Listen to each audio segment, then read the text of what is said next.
Hi there, I'm Diego Martinez, and you're listening to CHOONS, a podcast about the songs we vibe to. This is a show where we explore the legacy of underrated music anthems, alongside the people responsible for creating them, the producers, songwriters, arrangers, engineers, and the performers themselves. Joining us on this episode are Pretty Poison's Jade Starling and Whey Cooler, who will share their thoughts on the making of their 1987 crossover smash, Catch Me, I'm Falling.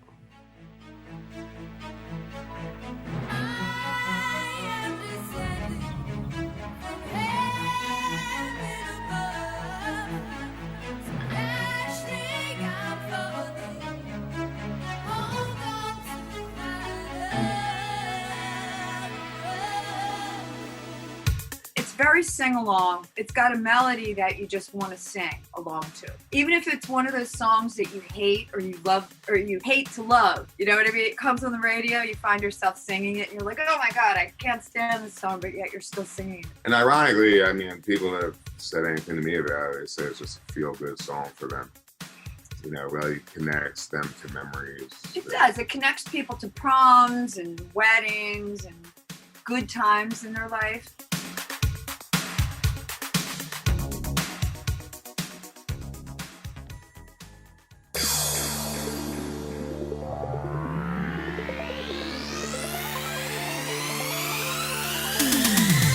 It's no secret that some of the most remembered dance tunes of the 1980s were by assembled vocal groups, formed by producers who usually wrote their songs with the hopes of unexpectedly land on a hit.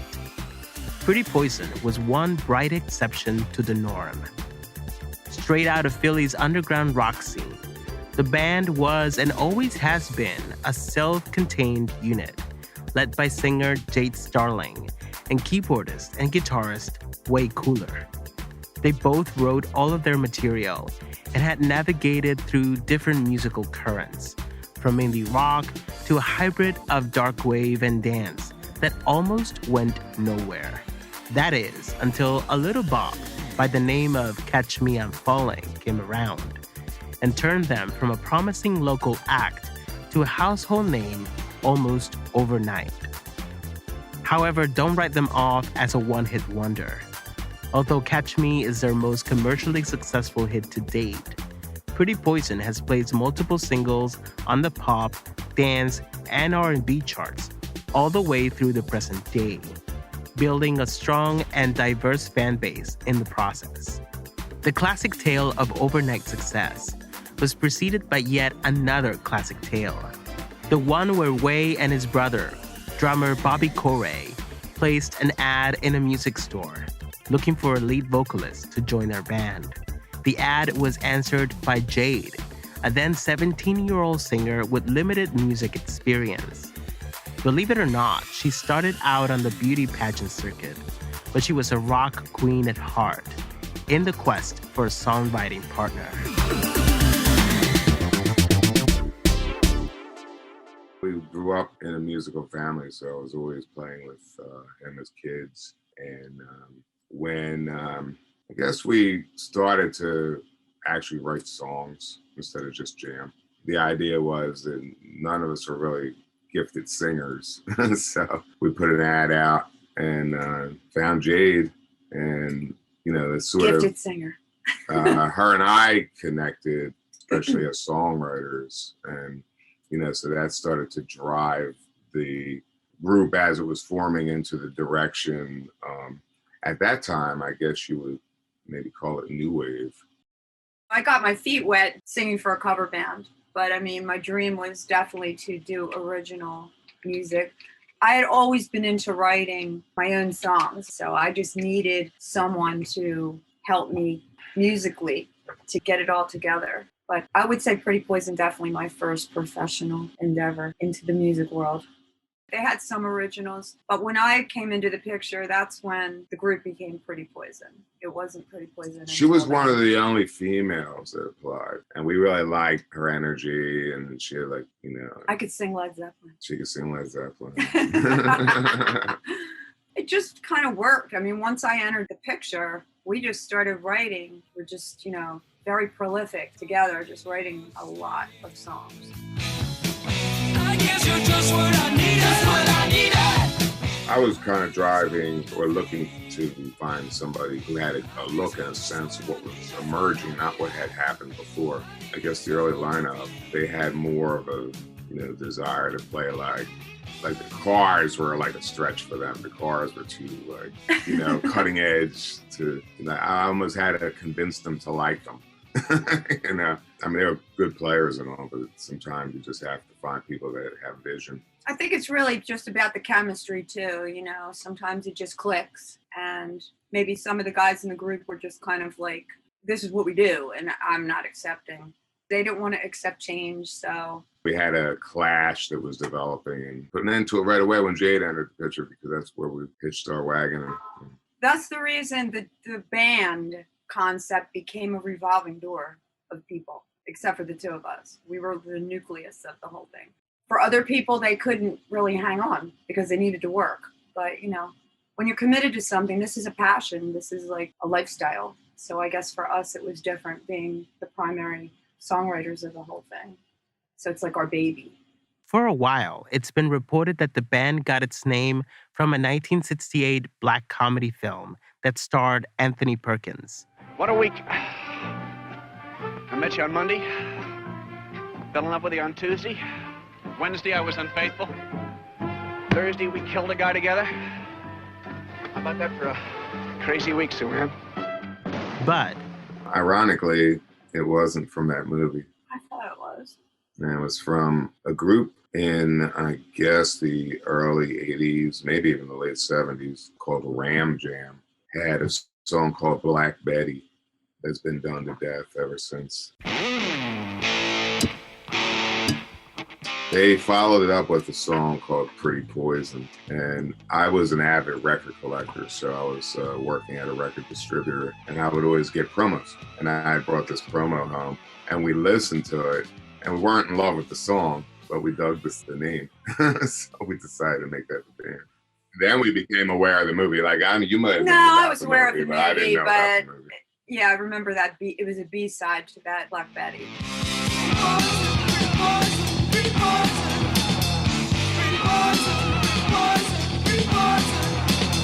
It just kind of described us in a way. Like, we're attracting you, we're pretty, but we're also like, we're venomous too,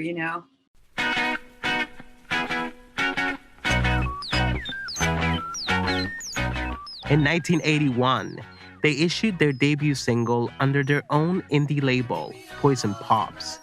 It was called Gimme Gimme Your Autograph, a Starling original that harked back to the style of new wave artists such as Blondie, Devo, and Lean Lovitch. By this time, Jade, Whey, and Bobby were joined by Michael Sparks on bass and Dave Etz-12 on keys.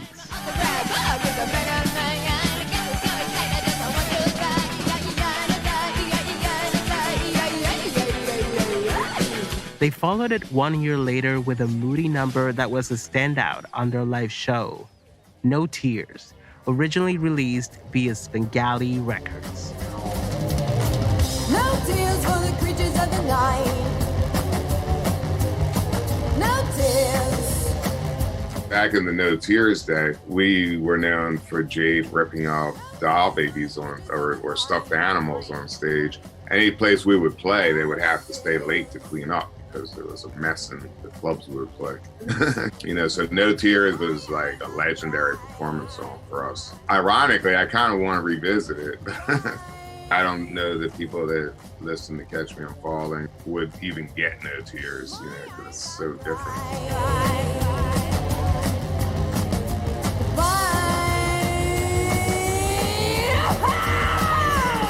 At the time of its release, No Tears marked Pretty Poison's most creative period overall, one that would see Starling and Cooler writing songs almost every day.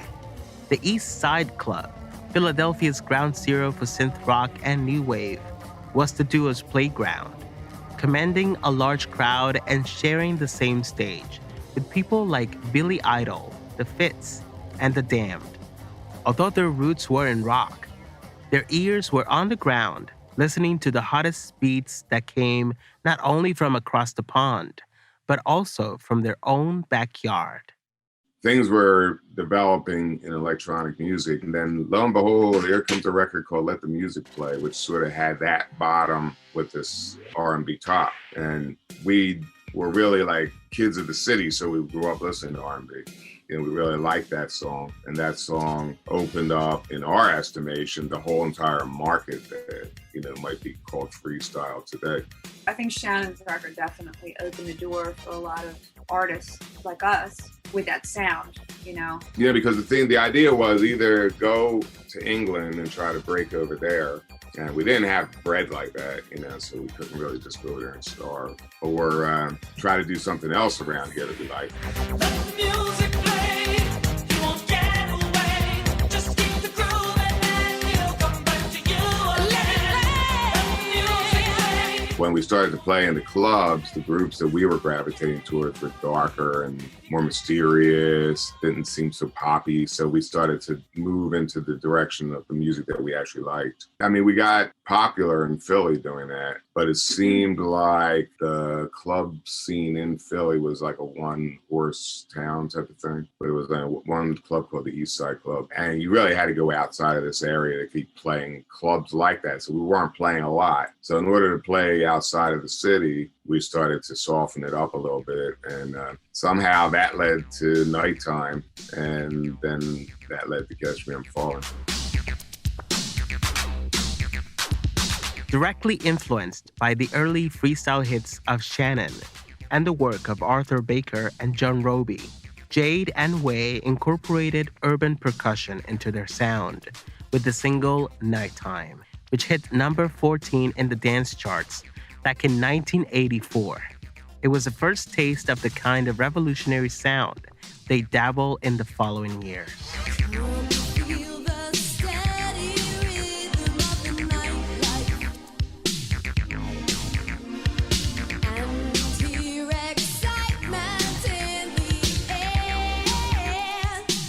Bass lines were definitely more urban and Funky and urban, and then we had percussion, which kept it very like upbeat and dance. So we've always liked having like a tribal type of percussive feel. That was one of the allures, I guess, of Pretty Toys, besides Jade, of course, was that we had this really percussive bottom. Like I was experimenting with percussive electronic sounds. We melded that with a live percussionist, Kaya Pryor, who would go on to play with Flock of Seagulls. Played with a few people. So I mean, it really did define our sound. We definitely had our own sound. And at that time, it was interesting because we were opening up for the likes of the Red Hot Chili Peppers, and we played with Billy Idol and Psychedelic Furs, Depeche Mode. Yeah, we opened for them. Yeah, we opened for a lot of really good. Like bands that we really liked. And, we could have stayed on that course, but we weren't getting the love in Philly's classic rock, I guess, was the only real format that kind of we fit into. And not really. It was more like we fit more into the college scene here. I think that we were onto something before a lot of people were. I think we sort of pioneered a lot of that underground club dance sound. We fused a lot of those elements that we liked into the music we did. I think our music was definitely ahead of its time. That's why some people didn't know what to make of it, and some people couldn't get enough of it.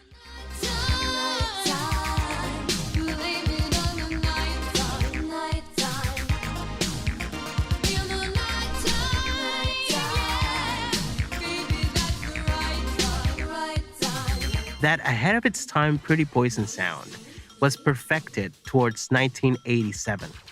It had been 3 years since Nightime came out, and Whey was still banging on the keys of his 303s and 808s when he came up with a bass line to a song that he originally was willing to give away.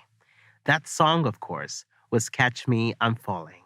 I really liked the direction of it, and we kept it around on a cassette as a song that we weren't sure if it really fit with our repertoire, but we knew that it was special and could probably, work for somebody. So we were approached by a big studio out here called KJM.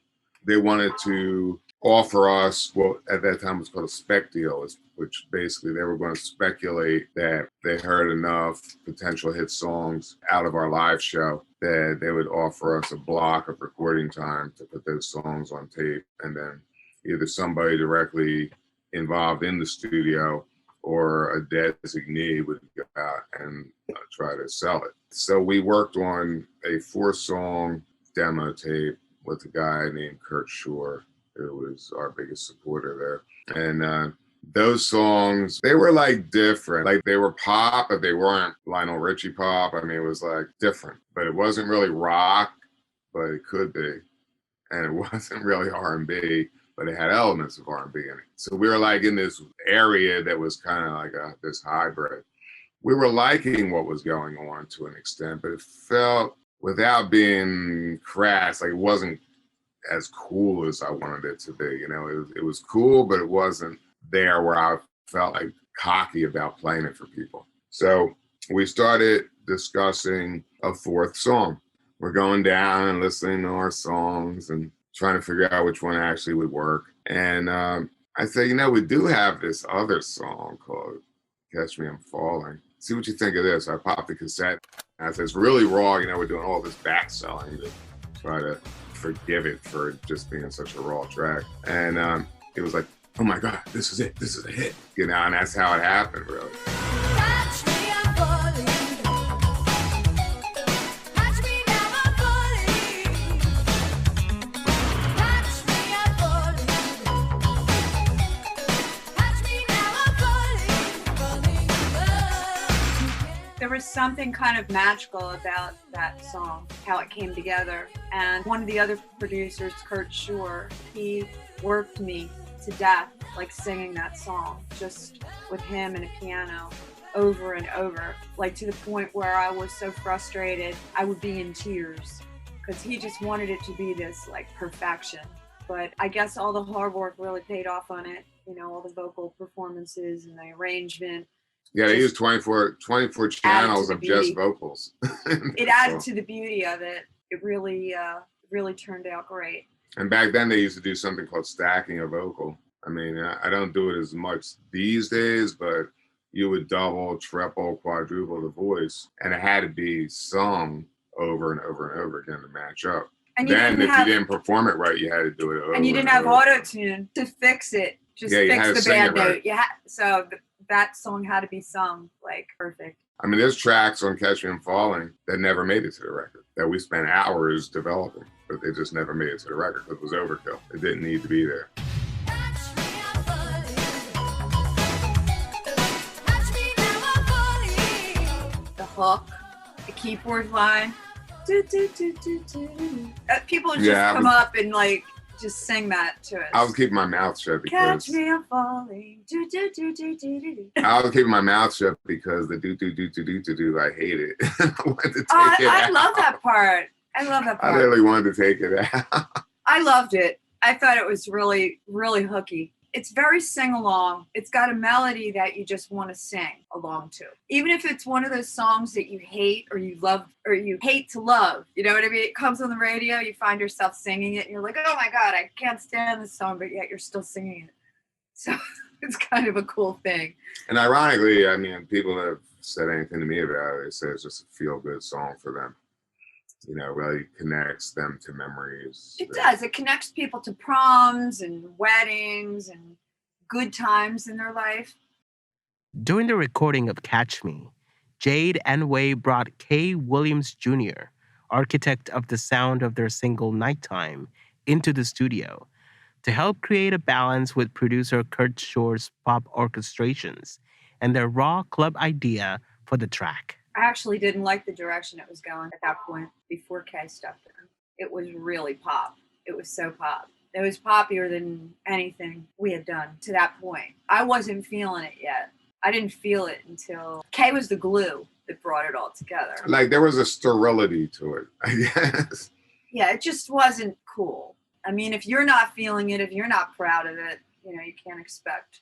But the funny Other thing is, people. the elements of that made it to the release were the cellos in the front Well, I love that part. I love the And- orchestration in the and front. the do.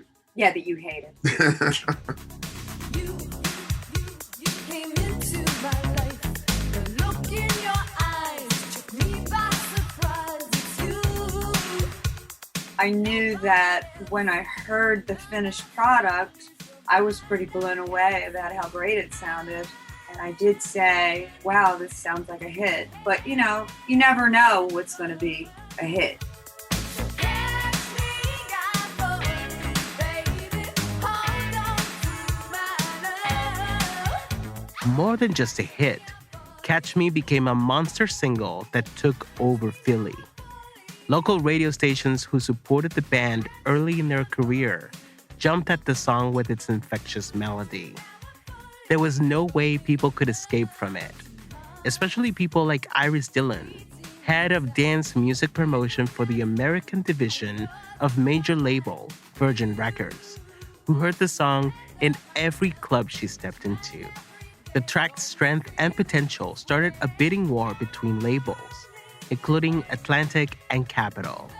But ultimately, it was Virgin who won the battle, booked Pretty Poison as their first US signing, and picked up the nationwide release of the Catch Me single, which rose to the top of Billboard's dance chart, where it sat for 1 week in September of 1987.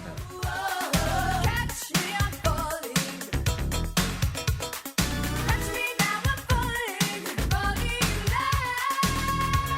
I just think that the Virgin deal was a bigger deal. And because they were international, and because it was Richard Branson, and we were their first American signing, at first I felt like we were really a priority with them. They really did a lot to promote our record. Yeah. They basically sent us all over the country doing promos for all the radio stations, doing favors, and Which was crazy because while we were out doing all of these promotional events, we didn't make an album. So by the time we got our album done, Catch Me peaked. yeah. And it wasn't a SoundScan or BDS world yet. So when a record peaked in 1987 or 88, that meant you lost your bullet. You didn't get it back. There was no, 2 weeks down the line, you get a surge of people buying, which they did anyway, but we just didn't get the credit. We actually sold more records after the record lost its bullet and was falling down the chart than we did while it was rising.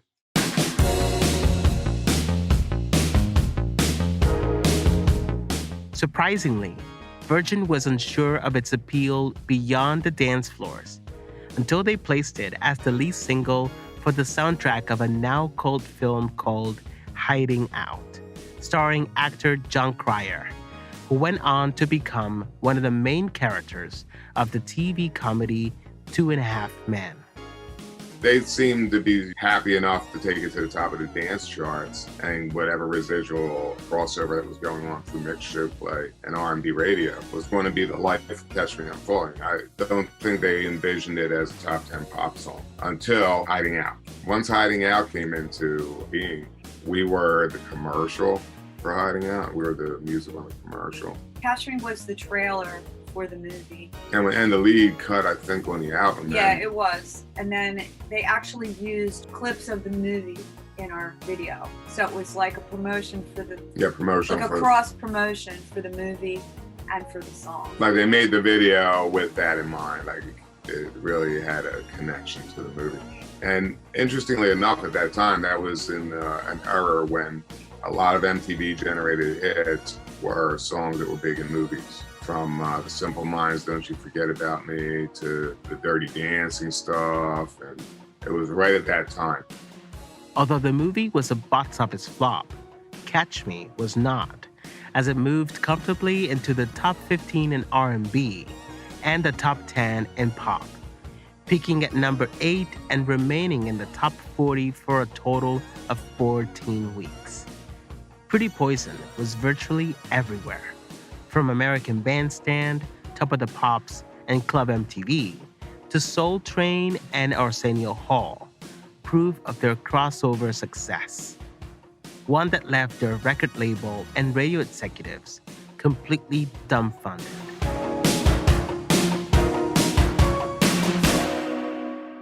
I think the whole appeal with our records being crossover like that and appealing to urban radio, I don't think they necessarily knew that we were white. I And we don't- weren't really white. We're mixed. I mean, we are mixed, but I'm just no, saying. but we had percussionists, and he wasn't white. Right. You know, That's not what I'm saying. I'm just saying that I'm not really white. I don't, right? I'm not really white either. But they didn't realize that we were Yeah, they had no Not- image of what we were. They not, had no concept. black, which I always took as a compliment when people would say, oh, I thought you guys were black. But I guess when the visual started clicking with people, especially radio people, back then, I don't think they were as open to the idea of having a big hair, looking like a heavy metal band, performing these urban type songs. I mean, some people just couldn't Get their head around it. Yeah, they couldn't wrap their head around it. After leaving Virgin in the 90s, Jade Starling and Whey Cooler tried to chase the mainstream success of Catch Me I'm Falling. But they're the first to admit that pop radio was a very difficult format to figure out. They decided to take the advice of one of their producers and just carry on doing the kind of music they wanted to do. For a moment, they went back to their roots and developed an alternative rock project called Sets in Violets, or SIV, a musical direction that was met with some resistance from the crowd who knew them as the Catch Me hitmakers. I really wanted to rock. I mean, I always wanted to be a rock singer. We tried to fuse that into what we were doing, but once we abandoned that sound and sort of went more for the guitar-driven sound with Civ, a lot of people didn't know what to make of it. Like, we definitely got a lot of new fans during that period, but our old fans felt like we abandoned them in a way. As we evolved, people were evolving with us, and then Nightime and Catch Me I'm Falling were a radical left turn for us. Those two songs could have been another artist, and we had toyed with the idea of using a different artist, but then we got such response to them from radio, and we're like, well, Hell no. we either want to grab It's a this, record. we either want to grab this hoop now and take a ride, or we want to stay true to our roots and not do it and let somebody else. And you might have a few people here and there, oh, you guys sold out or whatever. Well, we got that, yeah. And then I would say, no, we didn't sell out, we bought in. The Sets in Violets project was cut short in 1997 when they received an invitation to perform at gay pride events in Los Angeles and San Diego. That led to the release of a Pretty Poison song called Let Freedom Ring, which became a top 40 hit on the dance charts and a favorite among their LGBTQ plus fans.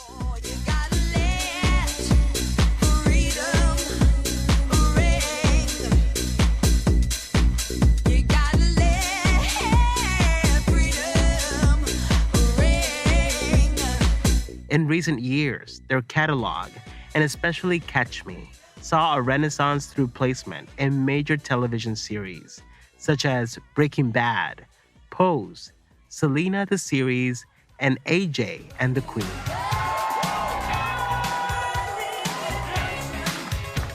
The nice thing is, over the years, we've probably gotten in 15 to 20 movies and television, though. total, yeah. Maybe more than that. So it's interesting how that song in particular has reinvented itself so many times. And, it's been in current stories, it's been in period pieces from the 80s, and also Nightime. Nightime was on last season's Pose. So it's just feeling very blessed about it. Like maybe at one time feeling like, oh, damn, we're like sort of stuck in this holding pattern. We got this song and no one knows anything else but this song. But the song has actually helped to keep us out there and working and still staying relevant after all this time.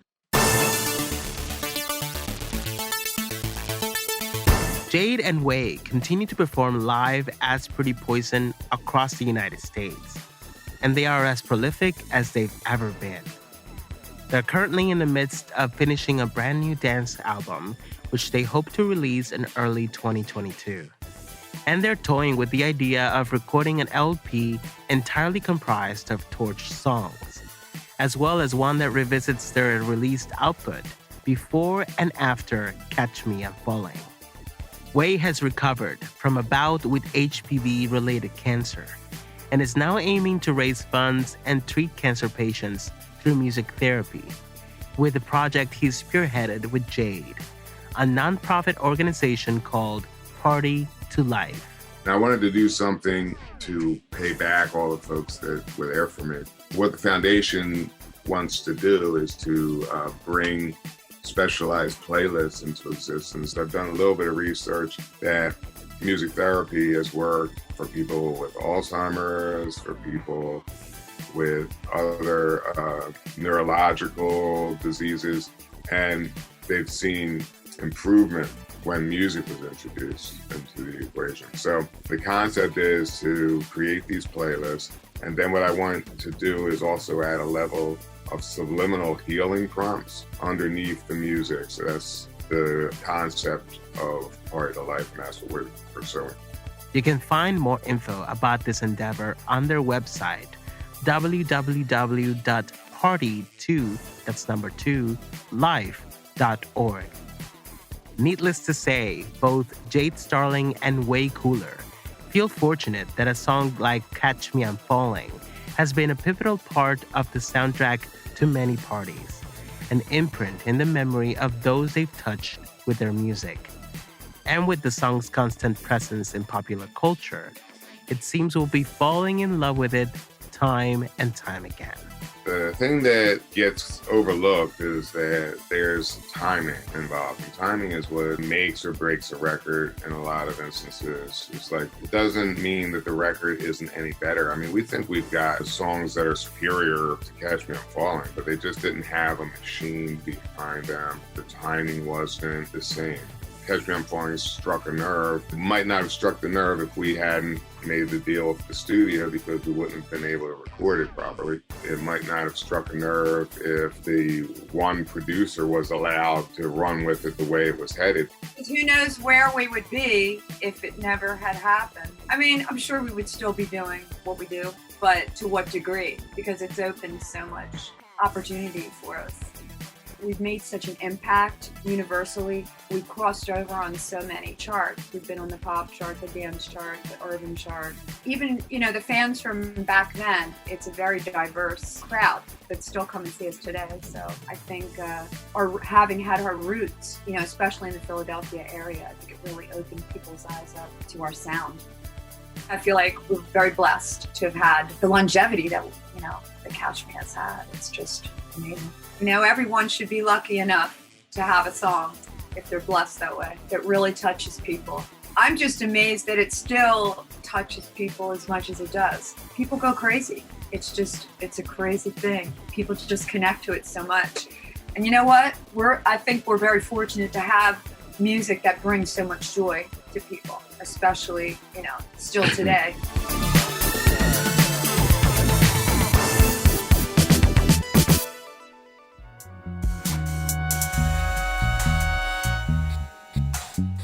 Thanks so much to both Jade Starling and Whey Cooler for their contributions to this episode.